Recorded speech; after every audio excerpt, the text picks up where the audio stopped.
Sebelum Jokowi resmikan terowongan Istiqlal Katedral besok, hari ini YouTuber Kalimantan meninjau kesiapan Istiqlal.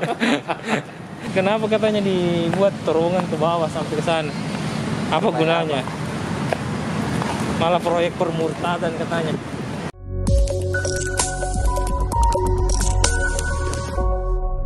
Nah, ini sahabat-sahabat saya. Dia ini bosnya Bola Batu Interior.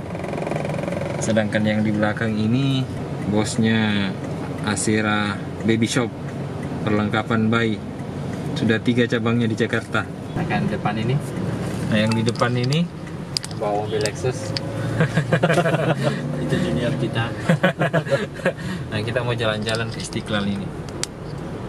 Sekarang di Istiqlal itu semenjak Prof. Nasaruddin Umar ditunjuk sebagai Imam Besar Masjid Istiqlal sekaligus pelaksana harian, juga didukung oleh tentunya ya didukung oleh pemerintah pusat, Pak Presiden dan Pak Wakil Presiden, itu melakukan renovasi besar-besaran. Kita akan lihat akan seperti apa tampilannya Masjid Istiqlal sekarang. Oke, ini Monas nah. Ya, ini Tertutup kok. nggak apa-apa. Nanti kita bicara dulu sama ininya. Saya punya, Pak. Sini saya bicara dulu. Pak, mau ketemu Wakadiklat Pak Haji Mulawarman. Munawarman? Iya. Wakadiklat. Udah ada janji belum? Udah ada. Bapak dari mana, Pak? Maaf. Dari kampus. Kampusnya kampus apa? Perguruan Tinggi Ilmu Al-Quran. Ilmu Al-Quran. Pak Kabit ya tadi ya? Iya, Pak Kabit. Mau nanya. Coba itu. Mulawarman. Iya. Pak Kabit. Pak Kabit. Iya. Anu. Kabit sembara. Di mana? Di sini sebenarnya parkir. Di situ tuh ada mobil-mobil di situ. Saya ikut parkir lagi tadi situ. Ini udah ininya Pak Nasar di sini. Parkirannya Pak Nasar ini. Kekuasaannya Pak Nasar ini. Masa. Ya, akhirnya kita Saya nyampe di Istiqlal. sampai di Istiqlal. Masjid Istiqlal, Jakarta.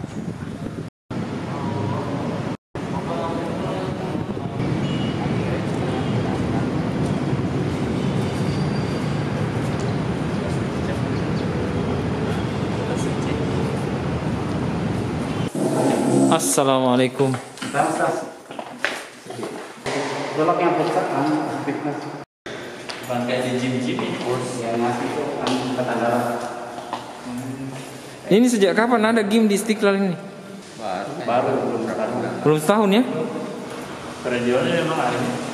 dari Januari dari Jenderal. Oh, Pak Kasat. Untuk Masjid Istiqlal. Enaknya pergi olahraga saja di Istiqlal sembahyang. Studio Masjid Istiqlal. Oh, Jangan anggota studio. ini bahaya. Sekat-sekat ini ya. Cara-cara ini. Ini kamera.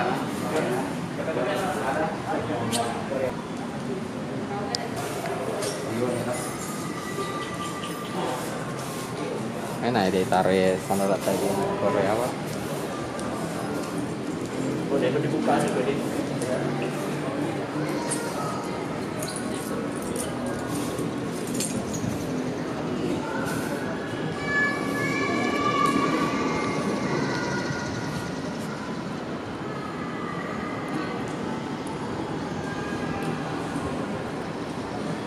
Dulu enggak begitu, enggak lampu-lampunya ininya. Ini kan baru semua nih kayak ininya nih. Jadi terlihat lebih ini kan. Lebih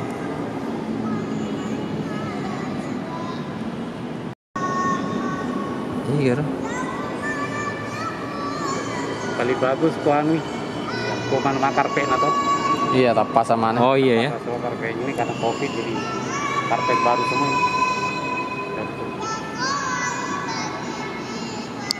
Kalau aku di Jakarta baru nyampe sih. Astaga. Ketoprak rasa. Kalau azan itu kan ada ini berapa ukurannya, ini melambangkan apa. Nanti kayaknya 10 melambangkan Pancasila, apanya Pancasila 10. Oh, butir-butirnya. Iya.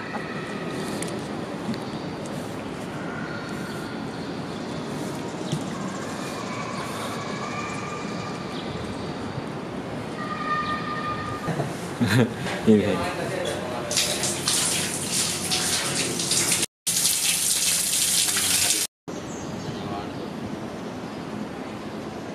Itu dari seluruh Indonesia ya.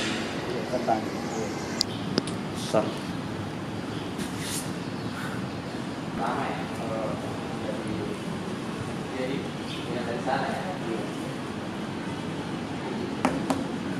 Mana guys, pedagang ngasongan naik semua di sini bikin teh. Waktu dulu? Sama, iya masuk orang bikin teh di sini. Cuma orang datang ke sini harus tenteng ini, tenteng apa namanya? Hah. Kresek. Oh iya kok? Sandalnya juga Pak. Ada tenteng kresek Pak. Nah, sini kan harusnya jalan utamanya sini. Oh iya ya. Lari-lari saja di sini. Ada sini. Iya ya. Kancanya yang enggak penemaan lumpur semua. Iya. Kebong-bong ya sekarang sudah gitu. Iya. Kenapa dulu dibiarkan ya? Dan tidak ada visi. Jadi Kantornya itulah apa itu? pentingnya. Kotor dulu itu ya? Sampah sama Di situ. Mana kantor Pertamina? Ini sana ya? Ini. Makanya ini kan lobinya di sini di bawah. Mobil parkir di sini. Nah, Parkir kayak. iya. Kok tiba-tiba berubah ya? Memang harus menanam politik. Politik itu tahu. Inilah pokoknya.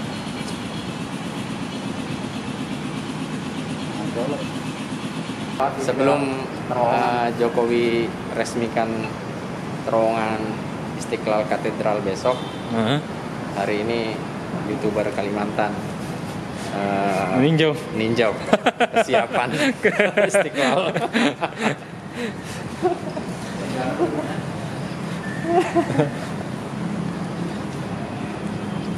Ini dulu, bau sekali nih. Mana? Bau? Bau dulu di bawah ini. Ini nah. Kayak di Jakarta Utara. Itu. Kan udah kayak di sungai-sungai di Korea. Ya, Bersih ya? tempat ininya tuh tempat. Ya, cuma sungainya sih masih perlu tadi gitu ya. Apa? Bangunan di samping kalinya. Keren, keren. Bersih ya?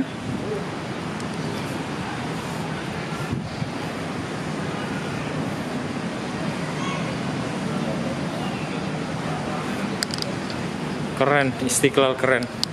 Asli keren banget. Ini membuktikan bahwa masjid itu juga harus dikelola dengan manajemen yang baik. Jadi Istiqlal kita tahu adalah masjid terbesar di Asia Tenggara, merupakan masjid dari negara Indonesia, masjid negara. Itu kan memang harusnya dari dulu itu dikelola dengan manajemen yang rapi gitu, kayak sekarang gitu. Jadi nggak ada lagi yang semraut, parkiran nggak ada yang semraut, penitipan barang. Dulu di sini banyak penjual-jual ini. Iya, di sini banyak penjual dulu. Tidak ada keamanan, tidak ada pemeriksaan. Dulu di sini enggak begini. Nah, begini, ini hitam semua, terus ini nggak ada Enggak ada marmer begini. ini rumput-rumput. Ini baru semua ini pohon-pohon. Pohon, rasanya ini. ini udah kayak nggak ke masjid, ini kayak tempat rekreasi. Iya, kayak tempat rekreasi ini. Orang-orang datang ini mau refreshing ini, bukan mau foto-foto gitu kan. Mancing sini. Iya ya. Ini kalau bisa jernih airnya nanti toh, Ini udah jalan, dulu nggak jalan airnya ini. Dulu nggak jalan airnya. Endap aja air hitam. Baru ya, baru sudah. Sini kan kayak apa namanya itu? Kalau biasa lihat film-film Korea tuh, Heeh. kan biasa apa tempat-tempat apa duduk-duduk gitu kan. Orang biasa bikin teater-teater musik kalau di luar negeri kan. Pinggir sungai, bikin pertunjukan, orang duduk di apa namanya itu teater-teater itu. Keren ya.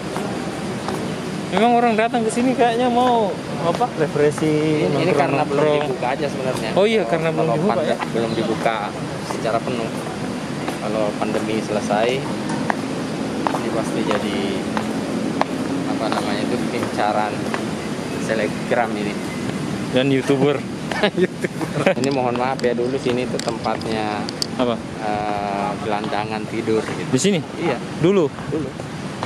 Jadi ada kantongan bajunya itu ditaruh di sini. Tapi ini dulu bukan penyeberangan begini kayak gitu tuh. Basicnya penyeberangan ini tuh kayak itu dulu. Oh gitu. Terus sekarang kan Sekarang sudah dipercantik ya. itu yang dulu tempat ini jualan PKL. Oh ada juga. PKL semua ini. Kan itu dibuka nanti. Ya jualan aksesoris. Jualan. Nah ini basement ini, parkiran semua di bawah ini. Di bawah parkiran. Parkiran ini basement semua. Saya biasa parkir di bawah sini. Nah dulu parkirannya itu di sini.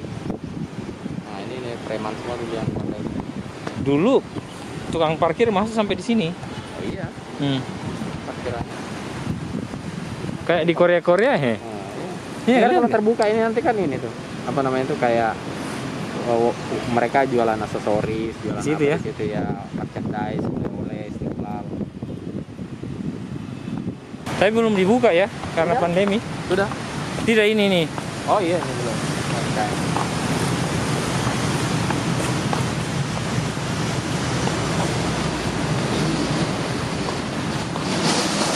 Yang terowongannya di bagian mana? Itu yang kaca. Ya. Ini kaca terowongan cuma kayak penyeberangan di bawah. Pada Azhar Huseto. Ya, Ah. penyeberangan. Nama Nafa. Ini pintu utamanya Istiqlal. Kenapa Sekarang nasa padahal siaga? Enggak, bukan memang ya. Bukan. Ini yang dijadikan sekarang pintu utama. Padahal pintu utama. Iya. Tidak jelas memang kalau dari sini jelas kok. Iya. Biar nggak harus. Kita itu kenapa sesuatu? Alasannya ini netral. Tapi sepatu kan begitu. Sepatu kan begitu semua nih di luar semua nih ditaruh. Ada memang dari sini. Oh, bantre-bantre tulir. Remi bawah. Oh itu di situ terowongannya. Mau yang kasih. Jadi terowongan lewat bawah, turun ke tembus ke katedral ya. Ini kita mau lihat-lihat terowongan bawah tanah yang menghubungkan antara Istiqlal dan katedral yang rencananya hari Senin katanya mau diresmikan sama Presiden Jokowi. Oh ini ya.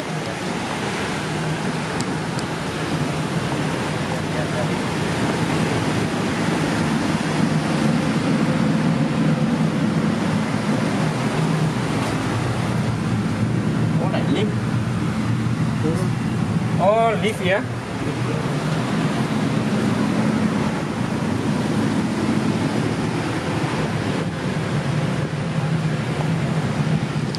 Jadi turun dulu ke bawah.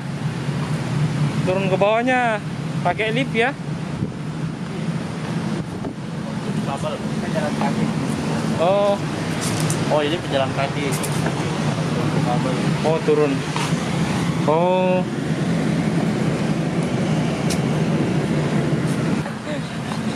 Kenapa katanya dibuat terowongan ke bawah sampai ke sana?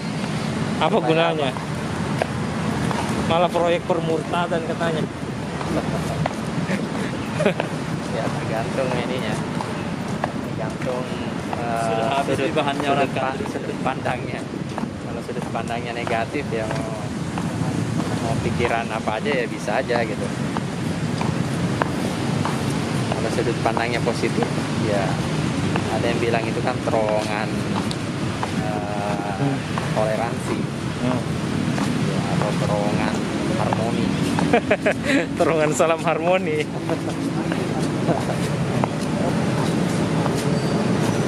Ya ini jadi simbol lah. Katedral juga kan kalau ibadah kayaknya misalnya hari Minggu, Hah?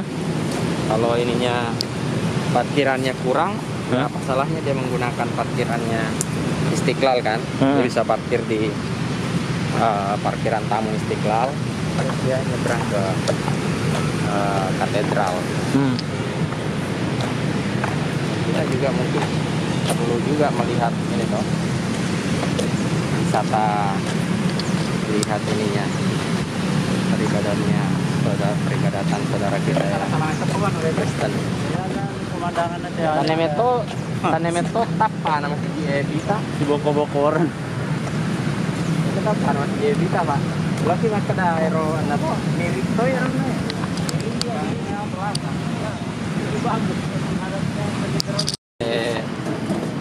Railingnya raksasa. Kalau dulu aslinya begini nih.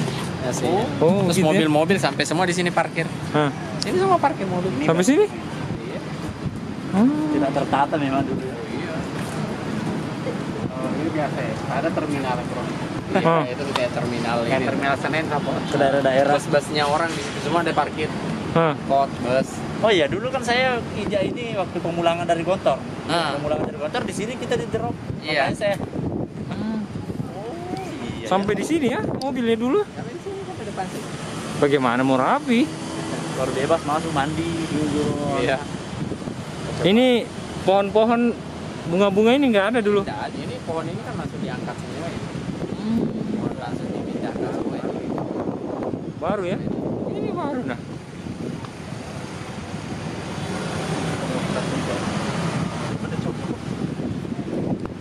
Katedral. Mereka teman kami di sana tua kayak siram terus.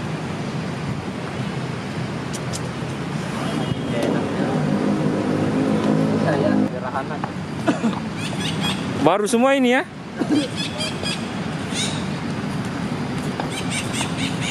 Rasanya ke dunia baru mandi. Apa ya, Be? Di cateringnya anu. Bus. Anda sudah bus. Iya. Enggak lah. Saya mana? Dipakai mana masa dah? Mana su? Iya bus. Itu aslinya apa betul? Dua-dua ini yang mendampingi saya ini orang hebat semua, ini alim alama semua ini. Ada yang pengusaha konstruksi, ada yang pengusaha perlengkapan bayi. Nah, ini kok bisa sampai ke sana ini? Tandanya Nah, itu. pendidikan mengantar bukan mengantar orang ke kerjaan. Pendidikan mencerdaskan doang. Karyawan saya anak farmasi, perhotelan, larinya ke baby shop semua. Kita itu umat Islam, sebenarnya kalau kita mau jujur kan, kalau kita diminta meneladani Nabi, pekerjaan Nabi kan seorang pedagang gitu ya. Maka sebenarnya kalau ingin meneladani Nabi dari sisi profesi, Sunnahnya adalah ya jadi sebenarnya adalah jadi pedagang, pebisnis. Menurut beberapa analis sejarah dan perkembangan peradaban Islam, mereka juga ada yang menemukan bahwa salah satu penyebab kemunduran Islam itu karena umat Islam itu kekurangan pengusaha, ya, kekurangan pengusaha dan meletakkan dunia usaha itu tidak seterhormat ketika masa kejayaan Islam. Jadi masa kejayaan Islam itu dunia usaha atau berusaha atau bisnis itu lebih tinggi tempatnya, lebih terhormat dibanding pekerjaan-pekerjaan lain seperti pekerjaan politisi, ya, seperti pekerjaan penguasa, pejabat gitu. Pejabat ya. Jadi dia setara dengan dunia keilmuan. Ada dua hal yang menjadi kekuatan besar kemajuan Islam di zaman keemasannya gitu. Pertama dunia intelektual, ya. Kemudian yang kedua dunia bisnis, dunia perdagangan. Dua instrumen itulah yang membuat umat Islam itu meraih kejayaan. Itu seperti ditulis oleh Ahmad Teguru itu dalam penelitiannya tentang apa penyebab kemunduran Islam. Jadi harus lebih banyak lagi kelas pengusaha di kalangan umat Islam gitu. Ulama-ulama kita dulu itu adalah selain sebagai muallim ya, ulama atau pengajar, mereka juga adalah pengusaha ya. Kita kenal Imam Malik itu termasuk pengusaha di kota Madinah. Abu Hanifah apalagi gitu. Abu Hanifah itu termasuk kalangan orang kaya ya, karena pengajiannya dia itu di murid-muridnya itu didanai untuk keluar berdakwah atau melakukan perjalanan akademik, itu didanai sendiri oleh Abu Hanifah. Tidak semua alumni Al-Azhar itu jadi ustaz ke masjid gitu ya. Iya. Jadi harus bukan ada hanya juga, dosen, tapi jadi harus ada juga yang menjadi banyak memang alumni Al-Azhar itu banyak loh, pengusaha dan banyak sekali malah. Iya, cuma kan yang tadi itu ya, misi utama dari pendidikannya itu yang nggak boleh dilupakan gitu. Jadi ada sisi pengabdian yang harus terus dilaksanakan. Alumni Al-Azhar itu ya secara tidak langsung membantu juga menggerakkan perekonomian masyarakat kan, perekonomian Indonesia. Bayangkan berapa karyawan? Saya itu karyawan berapa ya? Karyawan kantor sama karyawan kantor tukang itu 10 mungkin ya. Tapi kalau tukang-tukang itu mungkin ada 40 orang tukang. Saha juga sudah berapa tadi? Berapa? Saya 6. Saya berdua 8. Jadi digaji itu tiap bulan ya? Wow, lihat. Mereka semua penyangga hidup rumah keluarganya. Iya kan? Iya. Oh. Senangnya itu kalau digaji.